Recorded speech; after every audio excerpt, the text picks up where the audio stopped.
Welcome to the CX Sessions from the Customer Experience Innovation Institute. Every episode, we provide an innovative perspective on customer experience from the people who are changing your world, one experience at a time.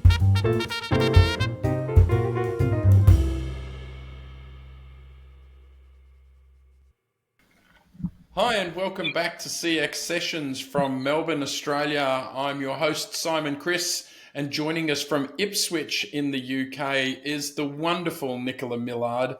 And we're going to try this, and there's an inside joke here.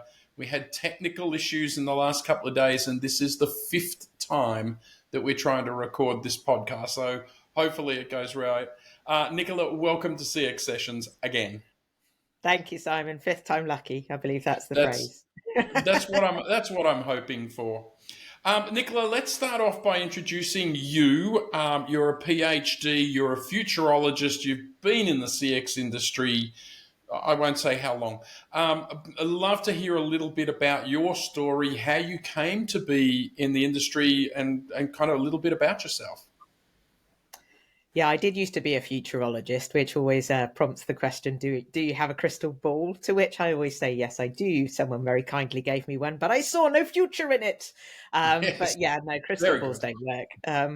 My work is very much around research. So I'm part of BT's research organisation. So BT being British Telecom. I'm based in Ipswich because our main research and innovation labs are in Ipswich or just outside Ipswich. And I have been there, as you alluded, Simon, for a very long time. So over 30 years, I've been doing various jobs around BT, to be perfectly honest, not just research, but I've always been sort of involved in the innovation space.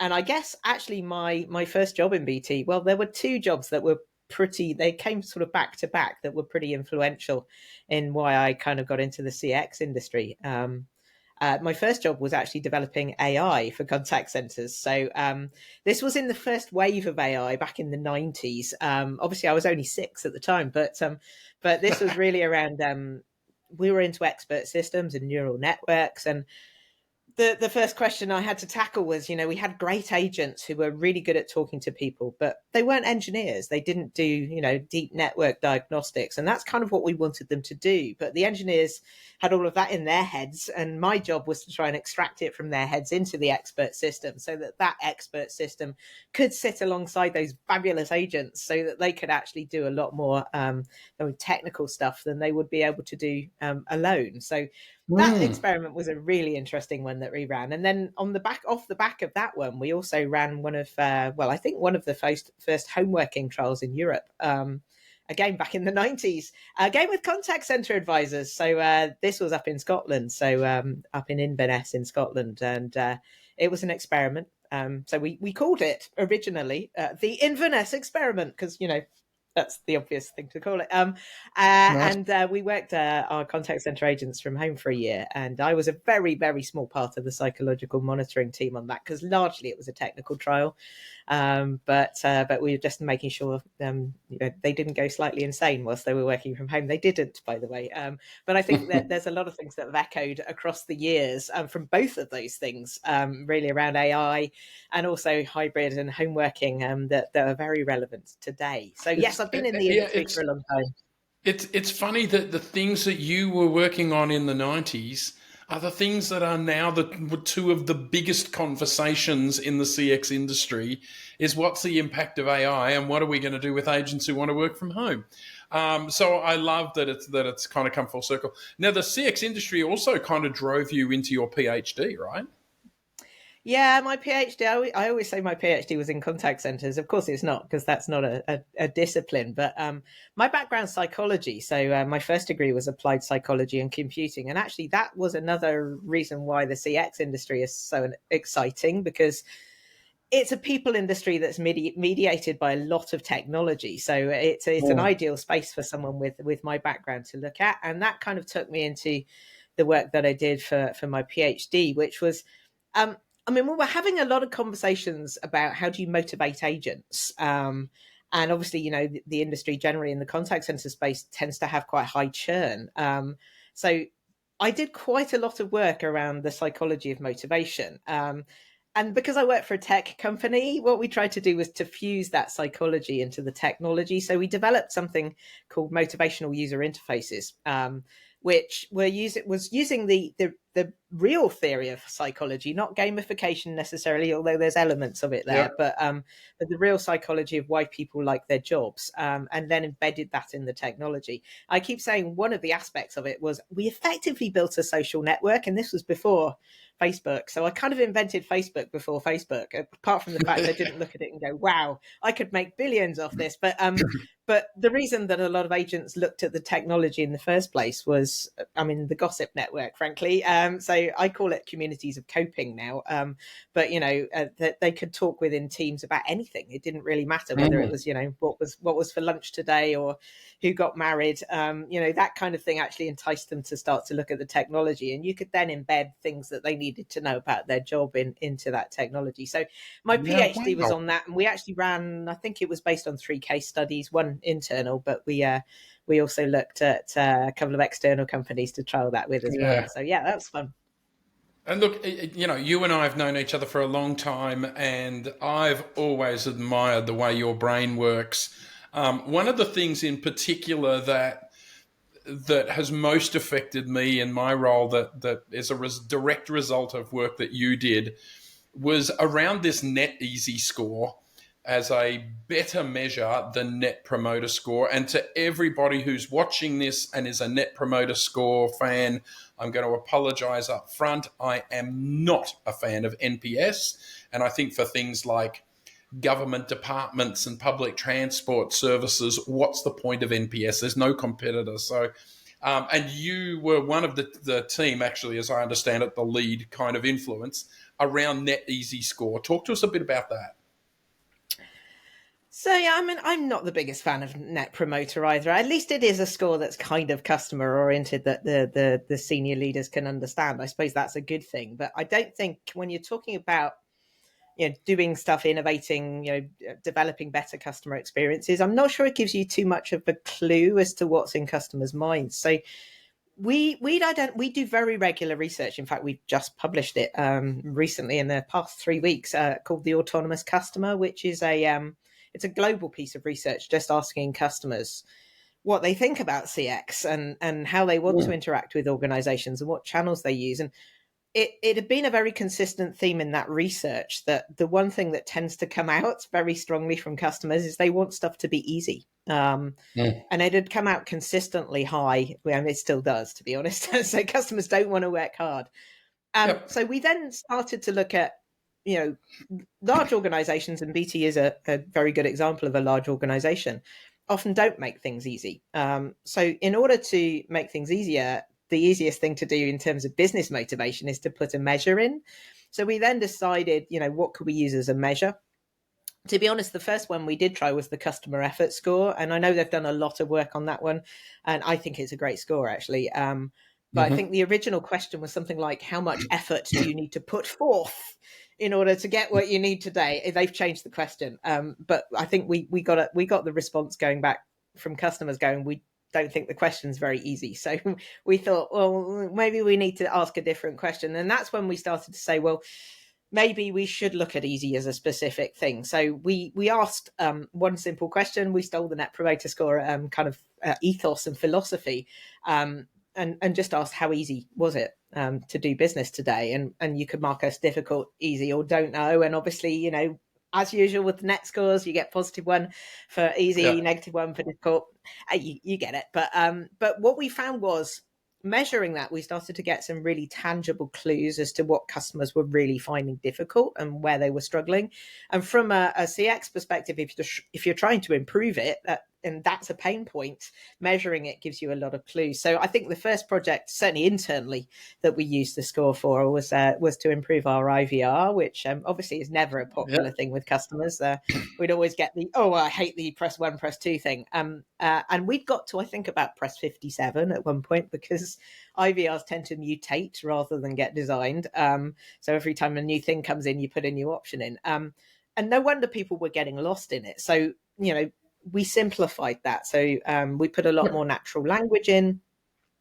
We used the customer's language. If we did need to go to press 1, press 2, we made them very simple menus. We tried to use the terms that the customers would use. And we could see the effect on our easy score. So that's why I like it, because from an operational CX perspective, it gives you a lot more clues as to how you can start to remove those barriers for customers. Whereas Net Yeah, Promoter measures something very different, but doesn't does. really give you that sort of design impetus, I guess. Yeah, I remember having a discussion with the CEO of a large airline. I won't embarrass them. And that we were talking about NetEasy, and he said, "But hang on, what if the customer's been on the website and then called and then chatted? Which one?" And I went, "That's when NetEasy is at its best." Because Yeah. did the customer think going through 3 channels was easy? Or did the customer think that going through 3 channels was horrendous? And either could be true.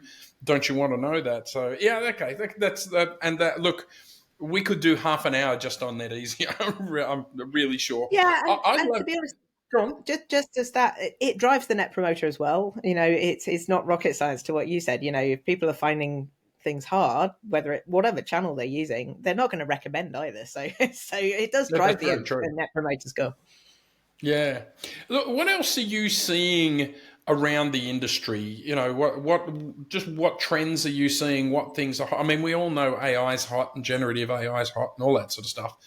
Although it's more hype than reality at the moment. But what else are you seeing around the industry? What else is your research telling you? I mean, the autonomous customer this year is it. I mean, to be honest, a lot of it's not a surprise. It's just a continuation. I always say that research always throws up a few things that we're always surprised about. The first thing is that the phone channel is still very dominant. I mean, it's not sexy, it's not new, but if things go horribly wrong, that's where customers go. And we've always used this framework, basically saying that customers don't really care about channels. We as CX professionals tend to obsess about them, but customers don't really care. They've got a goal, and typically they've got something behind that goal that's generally an intention state, and that intention state is linked to their emotional state. So they're either Mm. positive, negative, or neutral. And what we find is, positive customers, we call them visionaries. So they're doing something they want to do. They're very omni-channel, so they use lots of channels. They do their research because they're willing to spend time, energy, and effort to actually figure out, is this the right thing for them? But they can be a bit paranoid, or they can get very confused. And that's the point at which they might just need a bit of nudging, either from a bot might work in that, but they might need a human channel just for a bit of advice. I always say they're lovely customers to have, but they can also Yeah. tip very easily into customers in crisis, which are negatively motivated customers. And to be honest, that's where the phone really does come in, because as soon as you get Mm. frustrated or annoyed or angry, um, I mean, the brain gets a bit weird for a start, because you get lots of hormones and chemicals rushing into it, and you're not logical. Your short-term memory actually collapses; it halves. So if you're designing something like an IVR, it's got generally we think 7 to 9 bits of memory is normal short-term memory capacity. So I used to Yep. design IVRs. I'm quite sad. Yes. But press 1 for this, press 2 for this, press 3 for this. That's 6 bits of memory. That's 6. Yeah. So you're pretty much hitting up against that 7 to 9 at that point. You might get another option in, but that's when I'm calm. When I'm angry, that halves. So we have this challenge around particularly customers in crisis, these angry customers, these frustrated customers, of which there are many, sadly, often just want a phone number. They want to talk to somebody, they want to vent. And obviously that puts the impetus onto your agents, because they've got to calm the people down. They've got to figure out what they want. They've got to try and solve their problem. So, and automation doesn't take that away, because customers in crisis, if you're going to put automation in, it's got to be so simple, because again, you've got a Mm. compromised situation with your customer in terms of what they can take in. So I Yep. always say the phone is still very dominant, particularly for those customers in crisis. And I would also comment that industry wide, I work with multiple sectors. So what we're finding at the moment is that we're getting many more emotional customers coming in. Obviously, partially the economic conditions around the world can provoke that when people are struggling, or we just come out of we're still in it, but we're just sort of coming out of the COVID crisis as well, which has left a fair amount of damage. So your agents are taking on a very difficult job, and again, that's that's a big challenge around how do you support your agents, how do you make sure they have the right knowledge, but also those communities of coping that I mentioned earlier. They've got a really difficult job. They might not be in the contact center either. How do you make sure that if they need a hug, even if it's a And virtual hug, they get I'm one? really, They're- I'm really glad too that you mentioned the big C word, COVID. The nasty word that has driven a work from home desire in staff that we've never seen before, and companies had no choice other than to pivot. And I know this is a hotbed for you, the whole work from home topic. What's your take on it? What's going on? Where are you in the continuum?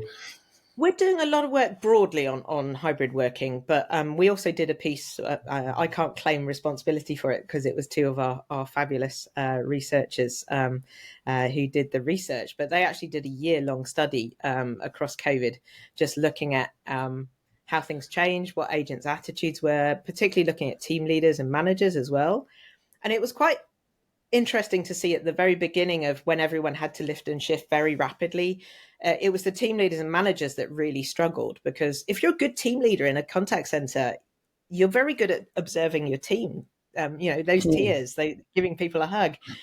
You can't do that in a hybrid environment. And what you need to start to do is to provide. Firstly, you've got to communicate very regularly with everybody. But you've also got to have these communities of coping, because you really do need that. Now, it's quite interesting that in the year's crash course that most team leaders and managers went through in terms of managing a hybrid work or a fully remote workforce, they kind of got comfortable doing that.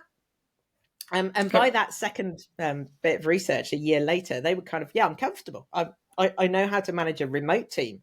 But then there was talk of hybrid teams, and they're going, well, I don't know how to manage a hybrid team. So I think hybrid's actually a really complicated model to manage. And I think it's the management and leadership piece that's the real challenge, as well as things like proximity biases. It is simply around how do you get to know people that you never actually see, or at least don't see as much as you used to. So I think that's a lot of what we're working on at the moment, is how do we make that hybrid model work without necessarily getting into the conversation of how many days should I be in the contact center. We do know, by the way, again, autonomous customer, we did an abnormal one during abnormal times, where we also asked agents how they were coping and whether they liked working from home. And actually, I think it was over 70% of them. It's about 71% were saying, actually, we'd like to be able to have a choice to work from home occasionally. Don't necessarily want to do it 5 days a week. But, that was, we'd proved back in the 90s. They're people, right? They still want to mix with people. So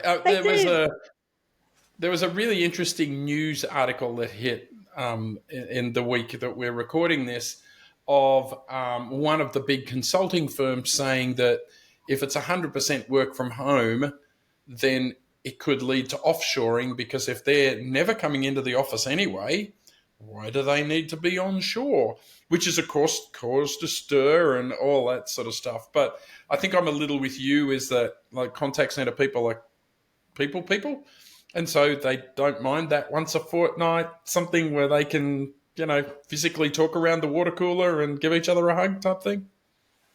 Yeah, and I think also, I think that COVID kind of brought home how complicated life is as well. So I think giving people flexibility to manage the complexities of their life, whether that's, picking your kids up from school, or, occasionally having stuff happen that you need to maybe juggle your shifts. So we were seeing quite a lot from the agent's perspective. One of the big advantages there was a lot of shift bartering or flexible shift patterns that started to come in, simply because, we particularly with things like homeschooling, which happened in the UK, you couldn't necessarily work while your kids were at home, so you needed some flexibility, and the only other choice was to leave. So I think a lot of organizations introduced that. Some of them have kept it, and I think again, it's giving that flexibility, that autonomy, that choice, and you need to bound that for sure, because you can't just say you can work anytime you want, particularly in a contact center environment where you do need a critical mass. But giving people a little bit more flexibility, I think, actually motivates them a lot more than potentially pay. Although I keep saying pay does matter, but and we probably don't pay agents enough, to be perfectly honest, because it's a tough job and they're getting a tougher job, I and they need agree. to be even more knowledgeable and more qualified to be able to deal with complex stuff and emotive stuff that, frankly, is, all the simple stuff's been automated out already, probably. Yep. Yeah, and look, there, we could have spent half an hour talking about NetEasy. We could have spent another half an hour just talking about this topic. I kind of feel like this is going to wind up being 3 or 4 podcasts with you. As I said before, love the way your brain works. I'm not going to let you escape the fact that for a long time your title was contact center futurologist, and in fact, it's that word that I borrowed for my own bio. I love that word. So I'm going to ask you to pull back out that crystal ball. What are you kind of seeing? Where do you think the big things are? What's going to shift? What's going to happen in the next few years across the industry? I mean, we've already seen AI do an awful lot in the industry in terms of transforming it. I think we have some challenges around that as well. So obviously the most visible part for customers tends to be chatbots. That's not the be all and end all of AI, but I think our research again shows that some of those chatbots maybe aren't working as well for the customer as they should be. In fact, one of the other quite astonishing headlines from the research was that 70% of customers were saying that bad bots were damaging brands. So we need to think very carefully around how we deploy them in the customer journey. Possibly the customers in crisis might not welcome a bot, but others, the one I didn't mention was the utilitarian customers who are doing routine stuff. That's where automation really does come in. So it is around how do you maybe try and capture as much as you can about the customer and then figure out where that journey should go. And sometimes you can automate quite a lot of it. So I think AI is going to have an interesting impact. It just needs to be deployed very well and actually integrated much more into the contact center. Because I think in the early days when I was working on some of the bot solutions, they were kind of separated out from the contact center. Now it's all about, well, if the conversation ends, how do we then steer it into the contact center and make sure that that's a seamless conversation rather than the customer hitting a dead end and having to start again. We've all been there. So there's that aspect around how do we get that front end right. Then I think there's quite a lot that's going on around the sort of co-pilot idea. I think Microsoft coined that term around how do you get AI to sit next to the agent. Again, that's something we did back in the 90s, but it didn't really work then because the tech was a bit too clunky. But I think now, realistically, we can have a little helper that can sit alongside the agent. The advantage of that is it doesn't de-skill the agent. All it does is means that they don't have to, often you've got about 10 systems sometimes that you're having to try and navigate. You should be paying attention to the conversation, not the system. So it hopefully takes that aspect of the cognitive load away. And then actually, I think the really interesting stuff, and it's coming out in the research, is around the proactive contact. And this is all, again, about how do you use data well? And the idea there really is around, can I get to know the customer sufficiently that I can firstly personalize the relationship and only give them information that they need? But secondly, can I start to tell them stuff that they need to know before they have to tell us? So that's all around. I always say that there's a few things we need to think about there. Firstly, it's the customer's data. So they're trading their data for this. And I call this a me economy because, if I'm going to trade my data, I want something back. But if that's something back is proactive, hyper-personalization, right? Yeah, it's a trick of personalization. But I think when you get into the proactive space, it's all around, well, what does the customer need to know? What's the right message? What's the right channel? And what's the right time? And again, machine learning and AI can help a lot on that. We've also found, interestingly, if you're doing proactive stuff, bots work better. The reason is that typically you start the conversation, so you kind of know where the conversation's going to go. So whether it's reminding someone they've got an appointment, for example, they might come back and go, oh my God, I forgot. At which point we can just go to the bot and go, well, the bot needs to reappoint. So can we get access to a diary? And that can all be automated because we've started the conversation. It's deep and narrow. It's not ask me absolutely anything. So they work better on that. So I think, if we do that right, and there's a big if, the analogy I use is if you're walking down the road and someone's continuously tapping you on the shoulder going, did you know? you're Yes. probably after about the 12th time going to punch them. And Yep. that punch, certainly in Europe, under GDPR regulations, means that customers have every right to go, I don't want you to have my data anymore because you're just annoying. So Yep. there's an interesting kind of psychological effect there. Then, of course, the big debate is obviously how predictive could you get with customers as well. So the challenge there is it gets creepy. And I always said there's a fine line between a butler and a stalker. If it gets creepy and you're telling people things that they didn't know they knew about themselves, but they realize are true, is that again going to result in customers going, no, not having my data anymore? Actually, there's a really good example. One of the utility companies here in the UK started to itemize people's electricity bills based on what the AI told them they were doing in their house. Mm.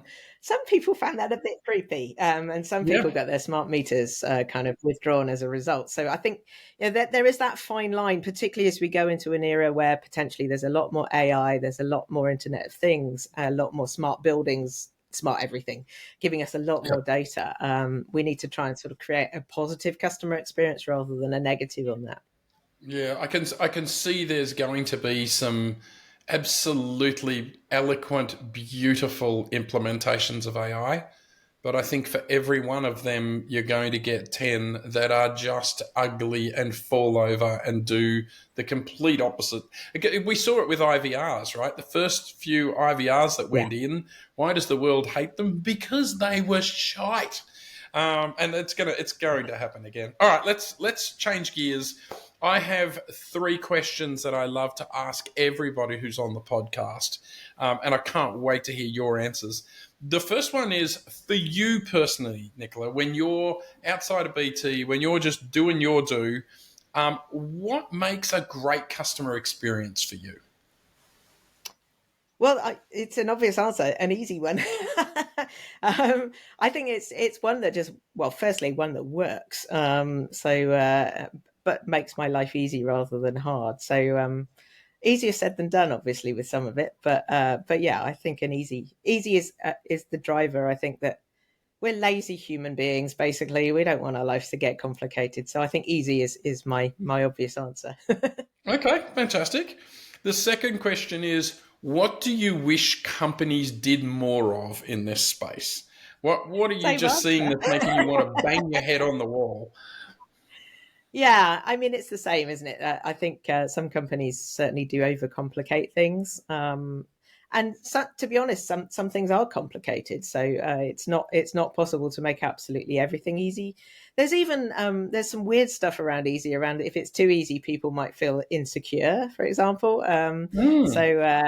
If airport security was a breeze, we might feel as if we were unsafe if we were going onto a plane. So there needs to be some degree of difficulty with some things, and sometimes we are willing, like building IKEA furniture, we're willing to put a bit of effort in, Yep. but then we can look at it and go, I built this, there's an achievement Nice. to it. But otherwise, let's make things easy. Yeah, I do. I've read books like The Effortless Experience, and I get all that. I hadn't kind of thought about there still needs to be some degree of friction for it to feel natural and human, and for me to be involved. That's a great insight. All right, the third question, and you're not allowed to say my book. What book are you reading right now? What podcast are you listening to, or what's influencing you? Well, I always say I always have a fiction and a non-fiction. Actually, I've got them over here. I can never remember names, so I'm going to reach and get my book. Great.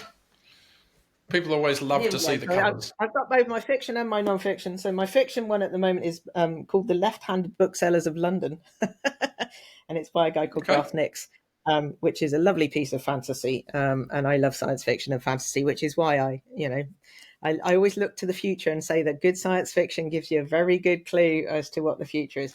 That's fantasy, so I'm not sure the booksellers are going to rise up and control the universe, but watch them according to that book. But my non-fiction one, which is the one you're probably more interested in, is actually by a fantastic lady called Gloria Mark, looking at attention span. which has been a subject of much debate at the moment around, are people's attention spans going down? Are we less able to take on information when we're having to continuously multitask? And obviously, some of the stuff that I'm looking at, particularly around the future of work, is how do we reinvent work? But we have to kind of live with the fact that we have a lot of devices that connect us permanently back to the office wherever we happen to be. And those devices actually encourage things like multitasking and sometimes interrupt us. Actually, and we know this from the psychology, and there are lots of books about this. I think the interesting slant that Gloria gives is the fact that she's saying that we have to live with it. We have to figure out how to make these devices work better for us, rather than say, hey, we should just shut them all off, because that's probably not the answer. So yeah, it's a fascinating book. I'm about halfway through, but yeah, it's a fascinating book around. Oh, there you go, people. There's another book to add to the list. Nicola, if people want to get in touch with you, want to find out more about that research that you were talking about, the autonomous customer, what's the best way for them to do that? So you can find me anywhere. I mean, I'm on LinkedIn as Dr. Nicola Millard. I'm on Twitter, if it's still around. On Doc Nicola is my handle there. Also, I mean, since Twitter is it's still surviving, but I also shifted across to Mastodon, and I'm also on Threads as well. I'm all over the place, so you can find me somewhere. I am everywhere. Wow.